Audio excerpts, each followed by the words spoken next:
Hello everyone, your most welcome to your channel. This is Asif Ali. तो बच्चों, आज की क्लास में हम अपना नेक्स्ट सैंपल पेपर शुरू करने वाले हैं 2024-25 का। अभी तक हमने ऑलरेडी 2 सैंपल पेपर पूरे कंप्लीट किए हैं। आज इसकी शुरुआत होगी। शुरू करने से पहले मैं आपको फिर एक बार दिल से थैंक यू बोलना चाहूंगा फॉर 1K सब्सक्राइबर। आपके प्यार और आपकी सपोर्ट की वजह से ये जर्नी कंप्लीट हो पाई। So thank you so much for all of my प्यारे स्टूडेंट। तो आइए चलिए अब बढ़ते हैं सवालों की तरफ और करते हैं आज के सैंपल पेपर में 1 मार्क्स के सारे क्वेश्चन कंप्लीट। तो चलिए, part A accounting for partnership firm and companies का पहला क्वेश्चन है, एसबीजे 3 पार्टनर एक फर्म के अंदर टी को एडमिट करते हैं as a new partner in the partnership firm for 1/5 share के लिए। अब पूछा गया क्वेश्चन के अंदर कि बताओ सैक्रिफाइसिंग रेशियो क्या होगा एसबीजे का। अब इन्होंने पहले तो बताया ही नहीं। क्वेश्चन नंबर फर्स्ट है, एसबीजे का ओल्ड रेशियो क्या है। जब कुछ भी इंफॉर्मेशन गिवन नहीं होती तो उस सिनेरियो में हम मान लेते हैं कि इनका प्रॉफिट शेयरिंग रेशियो 1 होगा। अभी एडमिट किसको कर रहे हैं? टी को। तो टी आ रहा है फॉर्म के अंदर फॉर 1/5 शेयर के लिए। इन्होंने बोला कि बताओ इसके आने से कितने पार्टनर सैक्रिफाइस कर रहे हैं। तो जो हमारा ओल्ड रेशियो होता है वही हमारा सैक्रिफाइसिंग रेशियो भी होता है। किस सिचुएशन में? जब सिर्फ ओल्ड रेशियो, मतलब वो भी हमें मानना पड़े, और नया रेशियो दिया और कोई इंफॉर्मेशन ना हो, तो उस कंडीशन में हम ऐसा ही करते हैं। तो हमारा यहां पर सैक्रिफाइसिंग रेशियो होगा, अच्छा ऑप्शन ए नहीं है, ऑप्शन बी है, बी 1:1:1। आंख बंद करके बस टिक कर दो। तो हो गया क्वेश्चन नंबर 1 कंप्लीट। 1 मार्क्स का क्वेश्चन है। सेकंड क्वेश्चन पे आते हैं, असर्शन और रीजन वाला। इसमें बोला है each partner is a principal as well as agent for all the partner. हाँ सर, बिल्कुल हो सकता है। हर पार्टनर एक दूसरे का प्रिंसिपल भी होता है और एक एजेंट भी होता है, एजेंट की तरीके से भी काम करता है। इसका रीजन इन्होंने बताया, एज पर partnership definition of partnership act, partnership business में be carried on by all the partner and और any of them acting for all. इसका मतलब समझा देता हूं।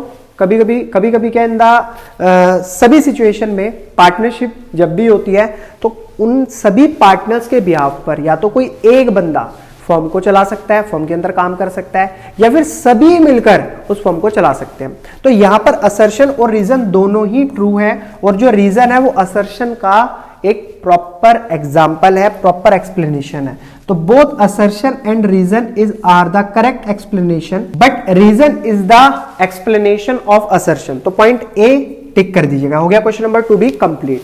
अब आते हैं क्वेश्चन नंबर 3 की तरफ। तो क्वेश्चन नंबर 3 में क्या बोला है, व्हेन शेयर आर फॉरफिटेड, जब कंपनी शेयर फॉरफिट करती है तो शेयर कैपिटल अकाउंट को किस अमाउंट से डेबिट करती है। तो क्या कॉल्ड अप वैल्यू शेयर की वहां पर शेयर कैपिटल अकाउंट में दिखाई जाती है, या फिर नॉमिनल जो उसकी वैल्यू सेट करी गई है, मान लो 10 रुपए का शेयर है तो उसको हम दिखाते हैं शेयर कैपिटल में, या फिर पेड अप वैल्यू को दिखाते हैं जो शेयर होल्डर पे कर रहा है, या फिर उसके अलावा मार्केट वैल्यू जो भी है उस शेयर की उसको दिखाया जाता है। नहीं बच्चों, सिर्फ कॉल्ड अप वैल्यू से मतलब होता है बंदा क्या पे कर रहा है, कंपनी की नॉमिनल फेस वैल्यू क्या है उससे हमें कोई मतलब नहीं है, जो कंपनी ने मांगा उससे मतलब है। तो शेयर कैपिटल में हमेशा paid up called up value को दिखाया जाता है। इसका और पार्ट आता है, नमन लिमिटेड इशू करता है 10,000 शेयर, 7% डिबेंचर, 100 रुपए का एक है, उसको डिस्काउंट दिया 4 रुपए। It has balance in security premium reserve 25,000 रुपए। It will be right of discount on issue of debenture. अब इस तरीके का क्वेश्चन हमने जो लास्ट वाला सैंपल पेपर था उसमें डिबेंचर वाला क्वेश्चन आया था, तो वहां पर करा था। पहले क्या करा था, डिबेंचर इशू करके हमने एक बिजनेस परचेज किया। सेकंड केस में उसमें बताया था कि उसने 10,000 डिबेंचर इशू करे, फिर हमने उन डिबेंचर को इशू करते टाइम उस व्यक्ति को डिस्काउंट दिया, फिर डिस्काउंट को राइट ऑफ भी करके दिखाया था। तो वहां पर क्या हुआ था, वहां पर क्या यहां पर भी ये होगा, ये सभी सिचुएशन में होगा कि जो डिस्काउंट दिया जाता है बच्चों वो कंपनी के लिए एक तरीके का लॉस होता है, loss on issue of debenture. ये जर्नल एंट्री के अंदर पॉइंट आता है। फिर उसको राइट ऑफ करना होता है तो पहले उठाया जाता है एसपीआर को, क्योंकि देखो एसपीआर में कितना पैसा पड़ा हुआ है सिक्योरिटी प्रीमियम रिजर्व में। उसके बाद अगर पैसा बचे जाता है तो वो राइट ऑफ करा जाता है स्टेटमेंट ऑफ P&L अकाउंट से। क्लियर है? अभी यहां पर इन्होंने कितना बोला, सिक्योरिटी प्रीमियम रिजर्व में कितना अमाउंट है 25,000, बट डिस्काउंट कितना दिया 4 रुपए। कितने डिबेंचर पे? 10,000 डिबेंचर पे। टोटल कितना हो गया 40,000 का डिस्काउंट, जिसमें से 25,000 तो हमारा सिक्योरिटी प्रीमियम रिजर्व से राइट ऑफ हो गया। एक्स्ट्रा कितना बचा 40,000 माइनस 25,000, 15,000 रुपए हम कहां से करेंगे, स्टेटमेंट ऑफ P&L से। अब कराते हैं एंट्री को match. 40,000 from statement of P and L, गलत। 15,000 from security premium, 25,000 from statement of P and L, ये भी गलत। 25,000 फ्रॉम सिक्योरिटी प्रीमियम और 15,000 from statement of P and L, हाँ ये बिल्कुल करेक्ट ऑप्शन है, C option is correct question number 3 के और पार्ट का। तो देखो मैंने भी तो यहां यही दिखाया कि 25,000 जो है वो कहां से करा जाएगा, statement of P and L से, और 25,000 करा जाएगा सिक्योरिटी प्रीमियम से और 15,000 करा जाएगा statement of P and L से राइट ऑफ, ये लॉस होता है। इसके बाद आती है बात क्वेश्चन नंबर 4 की, what is gaining ratio. Gaining ratio क्या है, तो in which profit sharing ratio of gaining partner increase, जब प्रॉफिट शेयरिंग रेशियो बढ़ जाता है गेनिंग पार्टनर का तो उसे हम गेनिंग रेशियो कहते हैं, या फिर profit sharing ratio of gaining partner decrease, gaining partner का प्रॉफिट शेयरिंग रेशियो घट जाता है उसे हम गेनिंग कहते हैं। तो ऐसा कैसे होगा यार, पहला पॉइंट ठीक है ना, जो प्रॉफिट शेयरिंग रेशियो है मान लो 1/5, अब ये गेन कब करेगा, जब ये बढ़ेगा, तो इसमें ऑप्शन ए करेक्ट होगा, प्रॉफिट शेयरिंग रेशियो बढ़ेगा गेनिंग की सिचुएशन में। और पार्ट आता है इसका, और पार्ट में बोला है वीना युवांश दो पार्टनर, वीना 50,000 रुपए विड्रू करती है एंड युवांश विड्रू करता है 40,000 during the year for their personal use, यानी कि ड्राइंग कर ली इन दोनों ने 40 और 50 और 40। There was a loss 2,500 during the year, और उस साल कंपनी के अकाउंट्स जब तैयार करे गए तो 2,500 का लॉस आ रहा था। अभी आगे पढ़ते हैं और क्या दे रखी है इसमें, As per the partnership deed, interest on drawing is to be charged 10%, Veena share of profit and loss. तो ये कहा इन्होंने कि इंटरेस्ट ऑन ड्राइंग 10% के हिसाब से चार्ज किया जाना है। तो चार्ज करने के बाद बताओ वीना को कितना शेयर ऑफ प्रॉफिट मिलना चाहिए। तो देखते हैं एक बार और थोड़ा सा क्वेश्चन की तरफ नजर डालते हैं, कोई डेट वगैरह तो नहीं है, इसके अलावा और कुछ तो नहीं है, लॉस दिखा रखा है, ठीक है। चलिए जी अब बात करेंगे, सर प्रॉफिट तो है फर्म के अंदर, प्रॉफिट नहीं है सर, लॉस है फर्म के अंदर 2,500 का। वीना ने 50,000 की ड्राइंग की थी और दूसरा पार्टनर था वीना के अलावा युवांश ने 40,000 की ड्राइंग करी थी। तो पहले वीना का इंटरेस्ट ऑन ड्राइंग कैलकुलेट कर लेते, तो वीना का इंटरेस्ट ऑन ड्राइंग 50,000 पे 10%, अब कोई डेट नहीं गिवन होती तो हम 6 मंथ का कैलकुलेट करते हैं। ये आपको point provision for partnership act में पढ़ाए गए हैं, ठीक है। तो कोई इंफॉर्मेशन नहीं है, तो 6/2 और 0 से 2 0 ये कैंसिल, 500 × 10 डिवाइडेड बाई 2 से करेंगे इसको तो 250, 2,500 आ गया इंटरेस्ट ऑन ड्राइंग किसका, वीना का। Same as it is Yuvansh, तो 40,000 इसकी ड्राइंग थी, इसका इंटरेस्ट 10%, 6 मंथ के लिए कैलकुलेट कर रहे हैं, 0 से 0 कैंसिल, 0 से 0 कैंसिल, 6 1 6, 6 2 12, 2 से इसको काटेंगे 2,000 इसका आया। तो टोटल कंपनी के पास कितना आया, 2,500 और 2,000, तो कितना आ गया टोटल 4,500। अब 4,500 में से करा क्या जाएगा बच्चों, पहले ये जो 4,500 है, इसमें से ये जो लॉस आया है इसको खत्म करा जाएगा 2,500 के लॉस को। तो अभी कितना बचा 2,000। अब यहां पर सवाल के अंदर इन्होंने किसी भी तरीके का प्रॉफिट शेयरिंग रेशियो नहीं बताया, तो हम क्या करेंगे, हम इक्वल मान लेंगे कि सर वीना और युवांश का जो प्रॉफिट शेयरिंग रेशियो है वो 1:1 है। तो वीना का शेयर ऑफ प्रॉफिट निकालना है, तो 2,000 × 1/2, 2 से डिवाइड करेंगे कितना आया 1,000। तो चेक करते हैं कोई ऑप्शन है, वीना शेयर 35, शेयर 3250, ये लास्ट वाला ऑप्शन है, वीना शेयर ऑफ प्रॉफिट 1,000। तो D option is correct option.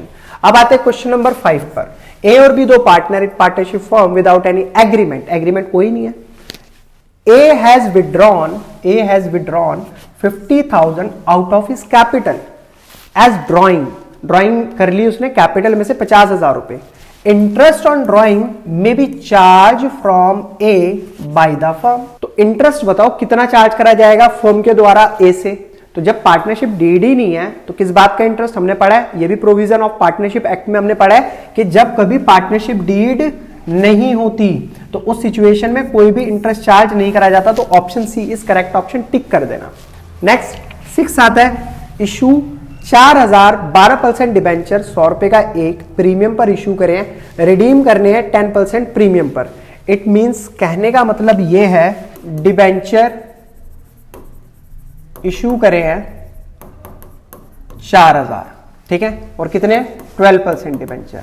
अब बोला ये कि जब इशू करे तो प्रीमियम चार्ज किया, 100 रुपए का एक डिबेंचर था, 4 रुपए प्रीमियम चार्ज किया। अब रिडीम यानी कि अपने डिबेंचर जब वापस लिए और पब्लिक का पैसा वापस दिया तो 10% प्रीमियम यानी कि 10 रुपए एक्स्ट्रा दिए। इन ऑप्शन में से कौन सा ऑप्शन सही है? तो premium on redemption will be credited by 24,000, नहीं ये ऑप्शन नहीं हो सकता। Loss on issue will be debited by 40,000, हाँ ये हो सकता है। जब हम जर्नल एंट्री करते हैं तो यहां पर क्या होता था कि जो भी रिडम्पशन के टाइम हम प्रीमियम पे कर रहे हैं उसको ट्रांसफर करा करते, मतलब एक एंट्री डेबिट में भी दिखाया करते थे loss on issue of debenture के नाम से, तो उसको हमें डेबिट करना होगा 40,000 से। 40,000 से क्यों?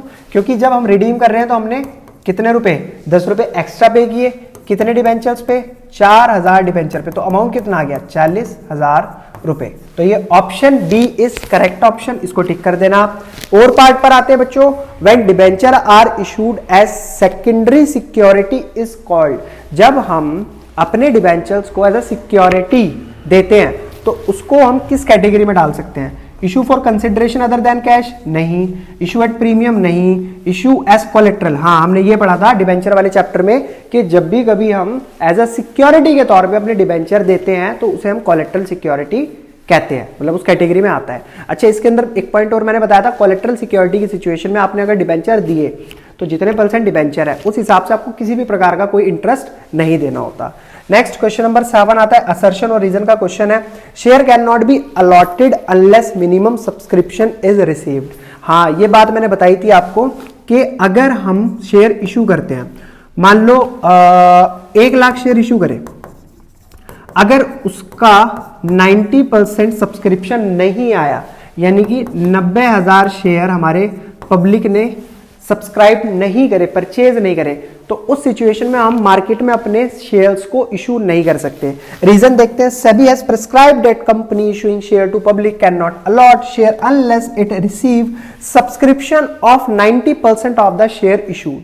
जितने उसने इशू करे उसका 90% अगर नहीं आएगा तो उस सिनेरियो में आप क्या करोगे, अपने डिबेंचर या शेयर्स को इशू नहीं कर सकते।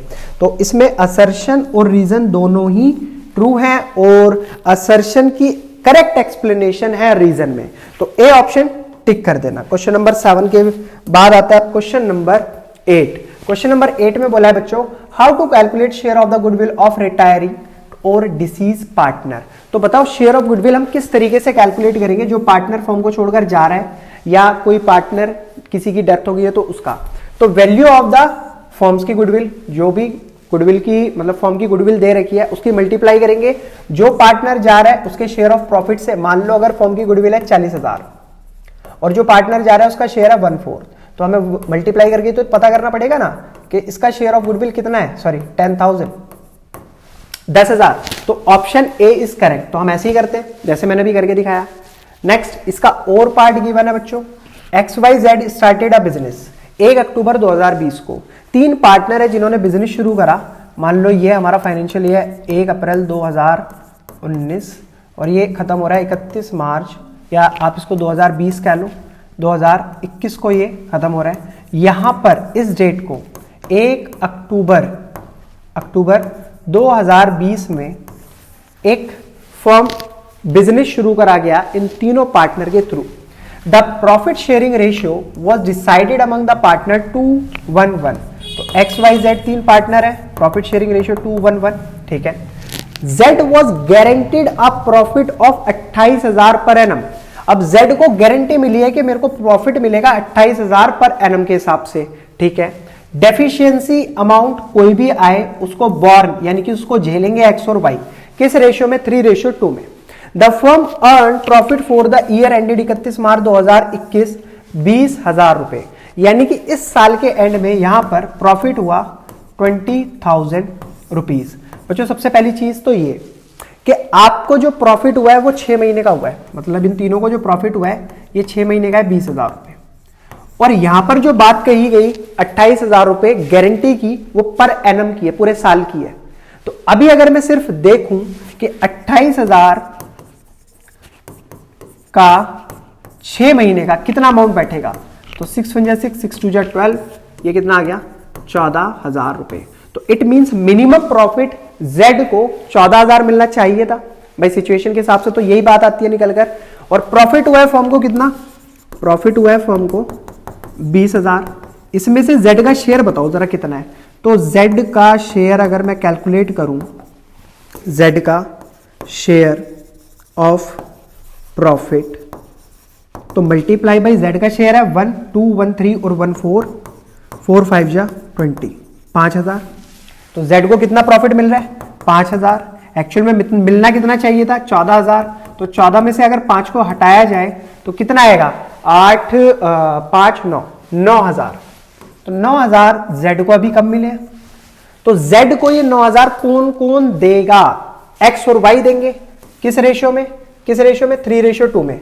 तो एक्स कितना बियर करेगा 9,000 का 3/5, 5 से डिवाइड करेंगे इसको, 5 1 जा 5 बचा 4, 5 8 जा 40, 18 तिया 54, 50 400 करेगा एक्स। ऐसा कोई ऑप्शन आ रहा है, हाँ ये आ रहा है, आगे सॉल्व करने की जरूरत नहीं है, option B is correct.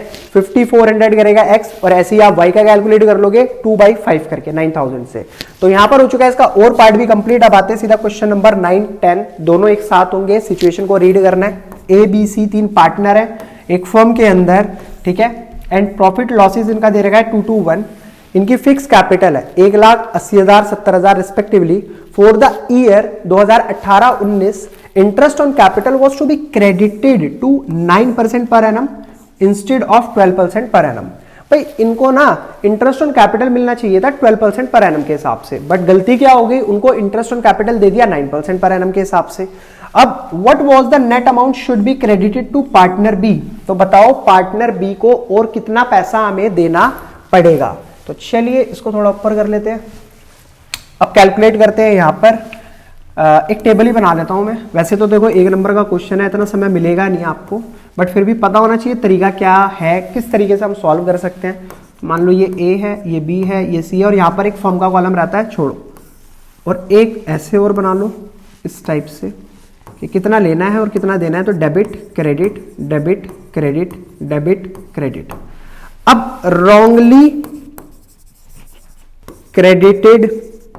credited interest on capital at the rate 9%। इनकी कैपिटल क्या क्या है, तो इनकी कैपिटल है सर इसकी है 1 लाख। 1 लाख का अगर मैं 9% निकालूंगा तो 9,000 आएगा, तो वो इससे आप वापस ले लो, डेबिट कर दो और वापस ले लो। दूसरे वाले पार्टनर की 80,000, 80,000 का 9% आएगा 7,200, ये भी वापस ले लो। तीसरे वाले पार्टनर की 70,000, तो 9% 6,300। अब सही करेक्ट करेक्ट, इसके आगे रिवर्स भी लिख देना, हम वापस ले रहे हैं। अब correct interest on capital credited eight the rate 12% per annum. अब 1 लाख का 12% अगर मैं कैलकुलेट करता हूं तो 12,000 रुपए इसको मिलने चाहिए थे, ठीक है। इसको 80,000 का 12%, 12 अट्ठे 96, 9,600 रुपए इसको मिलने चाहिए थे, और 12 सत्ते 84, 8,400 इसको मिलने चाहिए थे। अब जरा इनका देखते हैं कितना अमाउंट किसको मिलना चाहिए। तो 84 यहां पर है, 6300 यहां पर है। दोनों साइड का अगर मैं कैलकुलेट करता हूं तो 84 में से 6300 को माइनस करने पर क्या आया 6,300 को, 0 0 4 में से 3 गया 1, 8 में से 6 गया 2, 2,100 रुपए इसको मिलने चाहिए थे। इसको 2,100 रुपए और मिलने चाहिए थे, यानी कि क्रेडिट होने चाहिए थे, मतलब इसकी 2,100 रुपए की कमी पेशी थी। तो बी का निकाल लेते हैं। तो 9,600 ये, 7,200 ये, इसका डिफरेंस कैलकुलेट करेंगे। 9,600 में से 7,200 को माइनस किया, 0 0 6 में से 2 गया 4, 9 में से 7 गया 2, 2,400, 2,400 इसको और मिलने चाहिए थे। तो ऑप्शन है A is correct option. Clear है। नेक्स्ट 10th पॉइंट आता है, what was the net amount should be credited to partner C. तो इसका तो मैंने अभी निकाला है, ये रहा 2,100, तो इसका ऑप्शन होगा ए। क्लियर है बच्चों। नेक्स्ट पॉइंट आता है 11 क्वेश्चन नंबर में बोला है एक्स और वाई दो partner in the ratio 3:2, their capital 2 lakh 1 lakh respectively, दोनों की कैपिटल बताई। Interest on capital is allowed 8% per annum. Firm earn a profit 15,000 for the year ended 31 March 2023। As पर partnership agreement interest on capital is treated as charge on profit. तो बच्चों यहां पर दो चीजें आई थी, मैंने जब फर्स्ट चैप्टर आपको एक्सप्लेन किया था तो उसके अंदर बताया था एक होता है अप्रोप्रिएशन ऑफ प्रॉफिट, एक होता है चार्ज अगेंस्ट प्रॉफिट। अब अप्रोप्रिएशन ऑफ प्रॉफिट में मैंने आपको बताया था यार जितना प्रॉफिट है उस हिसाब से दे दो, होगा तो दे देंगे, नहीं होगा तो उस हिसाब से देख लेंगे जो प्रॉफिट है। बट चार्ज अगेंस्ट प्रॉफिट में प्रॉफिट जो मर्जी हो ना हो, लॉस हो जाए, लेकिन वो चीज हमें पे करनी है। तो जैसे कि रेंट होता था, वो क्या होता था, हमें पे करना होता था, या फिर आप कह सकते हो interest on loan, charge against profit का है। तो यहां पर इसी तरीके से उन्होंने बता दिया चार्ज ऑन प्रॉफिट। क्लियर है? तो अब इसके अंदर मुझे बताना है इंटरेस्ट ऑन कैपिटल कितना होगा। तो 2 लाख 1 लाख दोनों की कैपिटल 8% का इंटरेस्ट रेट बताया। आगे देखते हैं, अमाउंट पूछा है इन्होंने कितना अमाउंट आएगा। तो सर 2 लाख 1 की है x की, तो इसका इंटरेस्ट ऑन कैपिटल कैलकुलेट करूंगा मैं 8% के हिसाब से, 0 से 0 कैंसिल, 2 अट्ठे 16,000 आ गया इसका। और y का कैलकुलेट करेंगे, 1 लाख है दूसरे वाले पार्टनर की, मल्टीप्लाई बाई 8%, तो 0 से 0 कैंसिल, 8,000 आ गया इसका। चलिए चेक करते हैं क्या कोई ऑप्शन है। हाँ, तो ऑप्शन सी इज करेक्ट। पूरा देना पड़ेगा, बेशक प्रॉफिट कितना ही है, 15,000 है, कोई दिक्कत नहीं है, लेकिन हमें इनको इंटरेस्ट ऑन कैपिटल इतना ही पे करना पड़ेगा। अगर चार्ज अगेंस्ट प्रॉफिट नहीं बोला होता तो फिर क्या होता है, इनका रेशियो कैलकुलेट होता और फिर उस प्रॉफिट को हम इस रेशियो के हिसाब से डिस्ट्रीब्यूट करते हैं पार्टनर्स के बीच में। ठीक है जी, क्वेश्चन नंबर 12 पर आते हैं बच्चों। क्वेश्चन नंबर 12 में बोला है एक्स लिमिटेड फॉरफिट करता है 2000 शेयर 10 रुपए का एक, विच वर issued at par held by Naveen for non-payment of allotment money of 4 रुपए per share. The called up value per share was 9 रुपए उससे मांगे गए थे। on forfeiture the amount debited to share capital account। तो आप ये बताओ कि उसने अलॉटमेंट पर कितने नहीं दिए, 4 रुपए नहीं दिए, टोटल उससे मांगे कितने गए, 9 रुपए। अब इन्होंने पूछा है कि डेबिट कितने करे जाएंगे शेयर कैपिटल अकाउंट में। तो शेयर कैपिटल अकाउंट में मैंने आपको क्या बताया था बच्चों, हमेशा ध्यान रखना जितने कंपनी मांग रही है कॉल्ड अप वैल्यू, अभी पीछे क्वेश्चन आया था 1 मार्क्स का, तो उसे ही हम कंसीडर करते हैं शेयर कैपिटल अकाउंट में। क्लियर है मेरा पॉइंट? तो 9 रुपए उस व्यक्ति से मांगे गए, शेयर कितने थे 2000, तो 9 दूनी 18,000 रुपए आ जाएगा हमारा।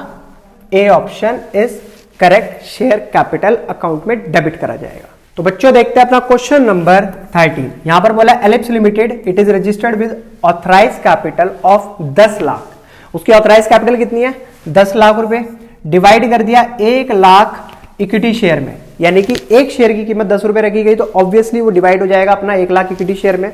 Out of which 80,000 share offer करे गए, यानी कि पब्लिक को इशू करे गए।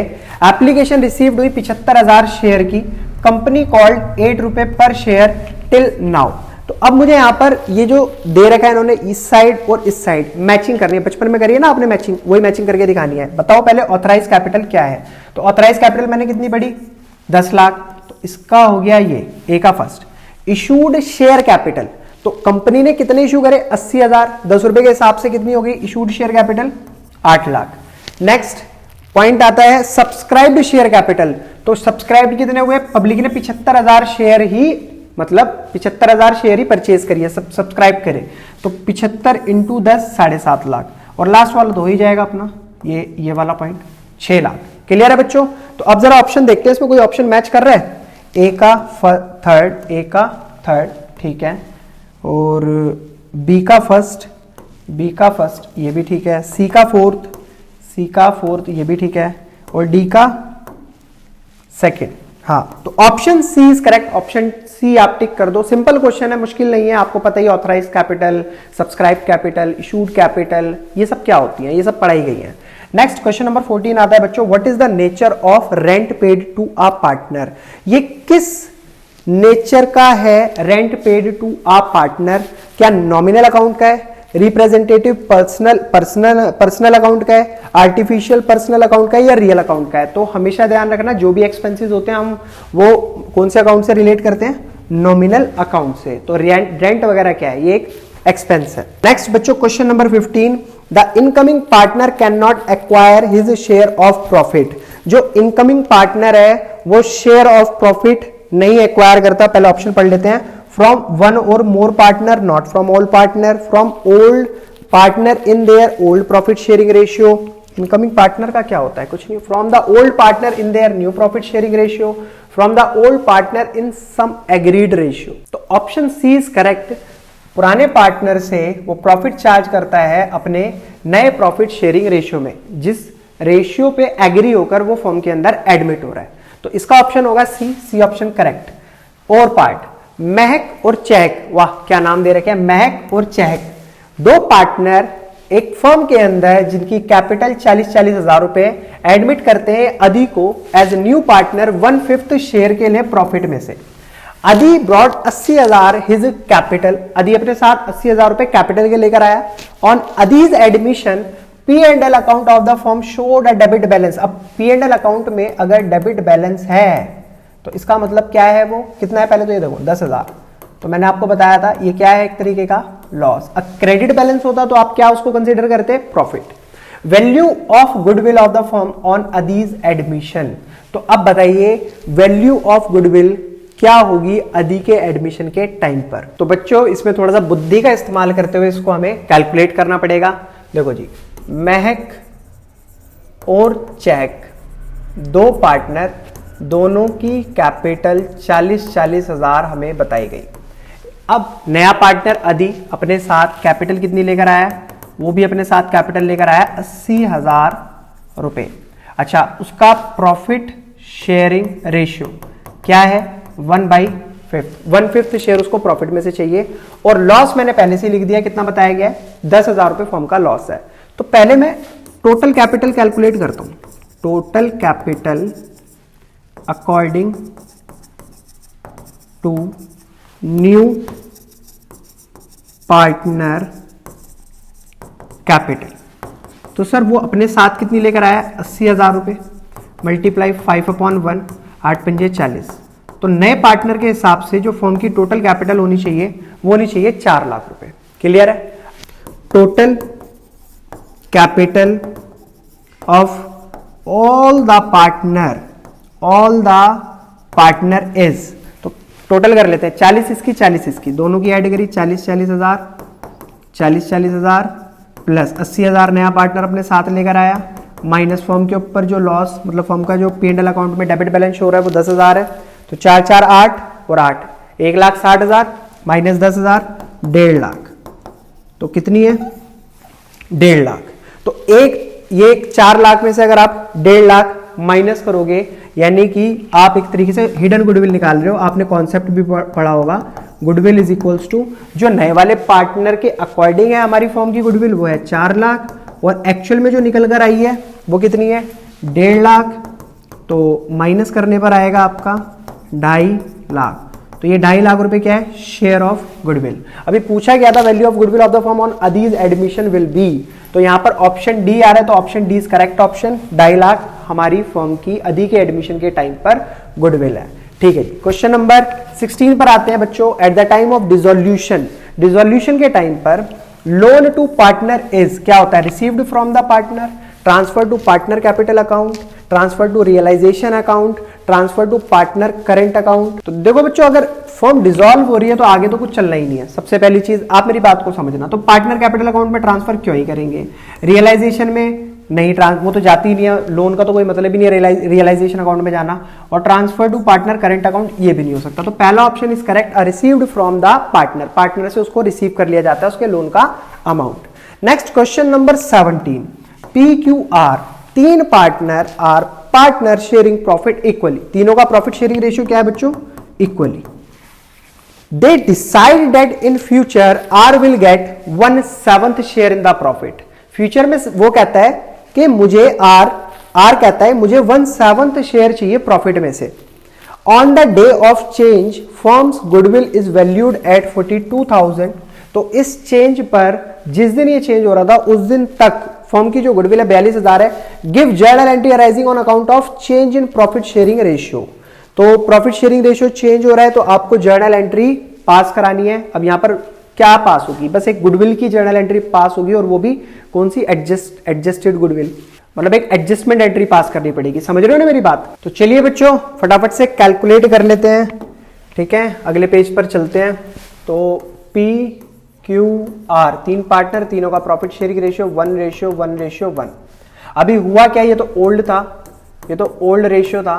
पार्टनर आर कहता है कि मुझे अब फ्यूचर में 1/7 शेयर चाहिए प्रॉफिट में से।